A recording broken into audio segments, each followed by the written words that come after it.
उस नबी का नाम बताइए। अगर आप कहिएगा कि इससे मुराद हज़रत ईसा अलैहिस्सलाम है तो मैं कहूँगा करीना लाओ। आप कहिएगा कि इससे मुराद हज़रत मूसा अलैहिस्सलाम है, मैं कहूँगा करीना लाओ। आप कहिएगा कि इससे दाऊद अलैहिस्सलाम मुराद है, मैं कहूँगा करीना लाओ। आप कहिएगा कि इससे सुलेमान अलैहिस्सलाम मुराद है, मैं कहूँगा करीना लाओ। आप कहिएगा हज़रत इब्राहीम अलैहिस्सलाम मुराद है, मैं कहूँगा कि करीना लाओ। आप इन सारे नबियों पर जब करीना लाइएगा तो मैं अपने प्यारे नबी सल्लल्लाहु अलैहि वसल्लम पर करीना ले आऊंगा। सुभान अल्लाह।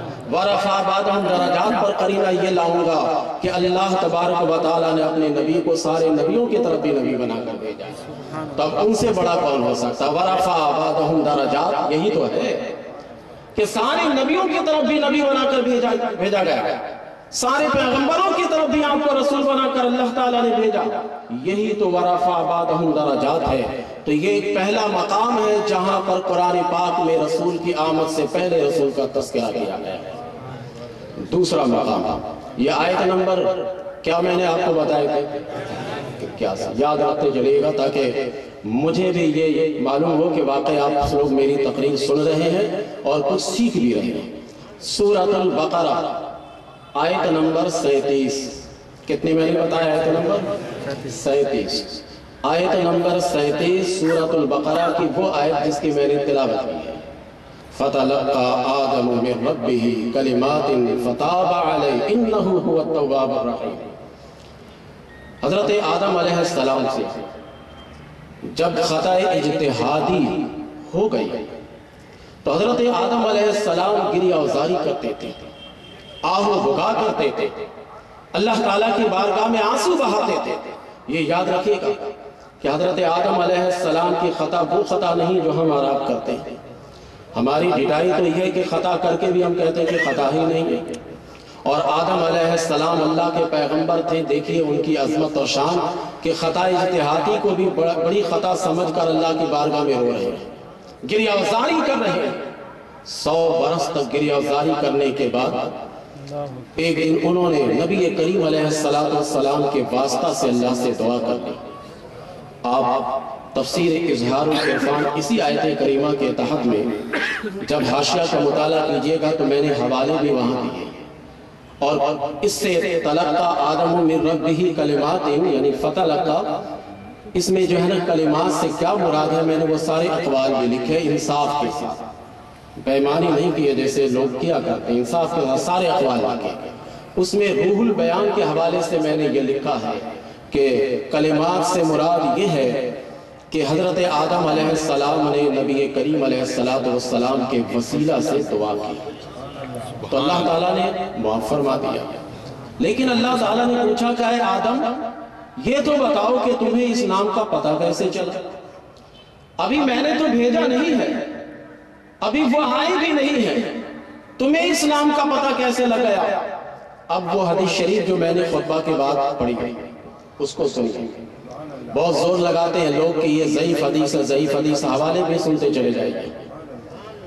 अल हाकिम ये किताब है, अत-तबरानी फ़ी सग़ीर ये दूसरी किताब है, इब्ने आसाकिर ये तीसरी किताब है, बैहक़ी ये चौथी किताब है, अबू नुआइम ये पांचवी किताब है। इन 5 अहादीस की किताब के हवाले से इमाम जलालुद्दीन सयूती इस हदीस को नकल करते हैं। सुभान अल्लाह। कितने किताबों के नाम मैंने बताए? 5। कोई कहेगा कि सनद लाओ, तुम इन 5 किताबों को नहीं मानते, सनदों को मान लेते हो कि कोई सनद बनाकर दे दे तो मान लेंगे, इन 5 मुहद्दिसीन के अक़वाल को नहीं मानेंगे। फिर सुन ले नाम किताबों के, ताकि आप कभी गड़बड़ ना हो जाए। कभी हम बयान करते हैं इस हदीस शरीफ को तो लोग बोलते हैं ये ज़ईफ़ हदीस है। मेरे भाई ज़ईफ़ हदीस आप कैसे कह रहे हैं? आपको तो ये भी नहीं पता कि ये किस किताब में ये हदीस है, फिर आपको कैसे पता लग गया कि ये हदीस ज़ईफ़ है? अल हाकिम 1, अबू नुआइम 2, बैहक़ी 3, अत-तबरानी फ़ी सग़ीर, इब्ने आसाकिर, और हम इमाम जलालुद्दीन सयूती पर भी एतमाद करते हैं तो अल ख़साइसुल कुबरा 6, अल ख़साइसुल कुबरा में है ना ये हदीस शरीफ। इस 6 किताब के हवाले से मैं इस स्टेज पर बड़ी जिम्मेदारी से ये हदीस बयान कर रहा हूँ। इस 6 किताब के हवाले से اللہ تبارک و تعالیٰ نے پوچھا کہ اے آدم تمہیں کیسے پتہ لگا؟ ابھی میں نے اس پیارے کو بھیجا نہیں ہے، پھر تمہیں کیسے پتہ لگا کہ محمد کس کا نام ہے؟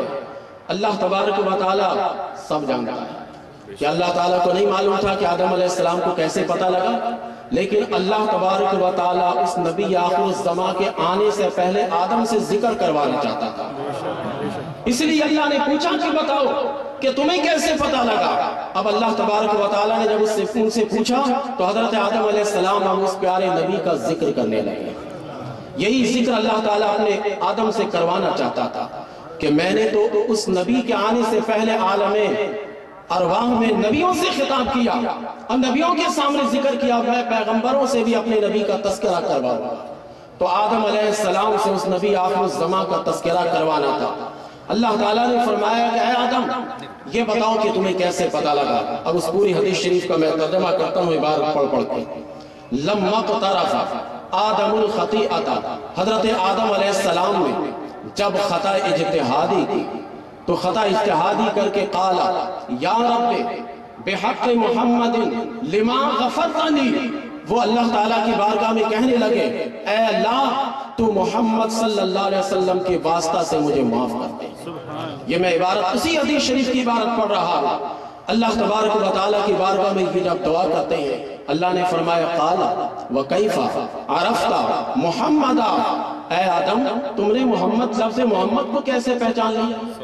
تمہیں اس نام کے بارے میں کیسے پتہ لگ گیا؟ حضرت آدم علیہ السلام جواب دیتے ہیں قال لأنك لما خلقتنی بیدک ونفخت فی من روحک رفعت راسی، کہنے لگے اے اللہ جب تو نے میرے جسد کو پیدا کیا اور پیدا کرنے کے بعد میرے اندر تو نے روح پھونکی اور روح پھونکنے کے بعد میں نے جب اپنے سر کو اوپر کی طرف اٹھایا فرأیت علی قوام العرش لا الہ الا اللہ محمد الرسول اللہ، تو میں نے جب آسمان اوپر کے جانب سر کو اٹھایا تو میں نے عرش کے ہر ستون پر تیرے نام کے ساتھ محمد لکھا ہوا۔ نعرہ تکبیر، نعرہ رسالت، نعرہ رسالت، علماء اہل سنت، علماء اہل سنت۔ کہنے لگے کہ اے اللہ جب تو نے میرے جسد خاکی میں روح پھونکی تو روح پھونکنے کے بعد جب میرے اندر جان آ گئی تو جان آنے کے بعد جب میں نے عرش کی جانب نگاہ کی تو عرش کے ہر ستون پر تیرے نام کے ساتھ اس بندے کا نام لکھا تھا۔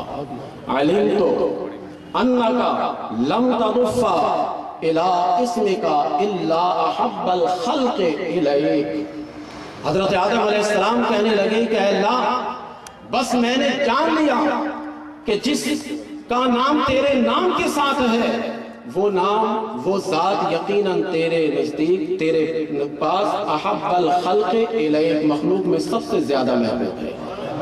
میں اس سے پہچان گیا، اس وجہ سے میں نے اس وسیلہ سے دعا کی۔ اللہ تعالیٰ جواب سن کے فرماتا ہے، کیا فرماتا؟ احب الخلق، حضرت آدم علیہ السلام کا یہ جملہ ہے احب الخلق الیک، مخلوق میں سب سے زیادہ محبوب تیرے نزدیک وہی ہے۔ اب وہ لوگ کتنے بد نصیب ہیں جو ورفع بعضهم درجات کہتے ہیں کوئی اور پیغمبر ہے، ان کو تو چاہیے کہ امت محمدی سے نکل جائے، ان کو رہنے کا حق نہیں ہے۔ جب جس نبی کا کلمہ انہوں نے پڑھا ہے اس نبی کی شان انہیں اچھی نہیں لگتی تو پھر اس نبی کے پیغام امتی کیسے بن گئے؟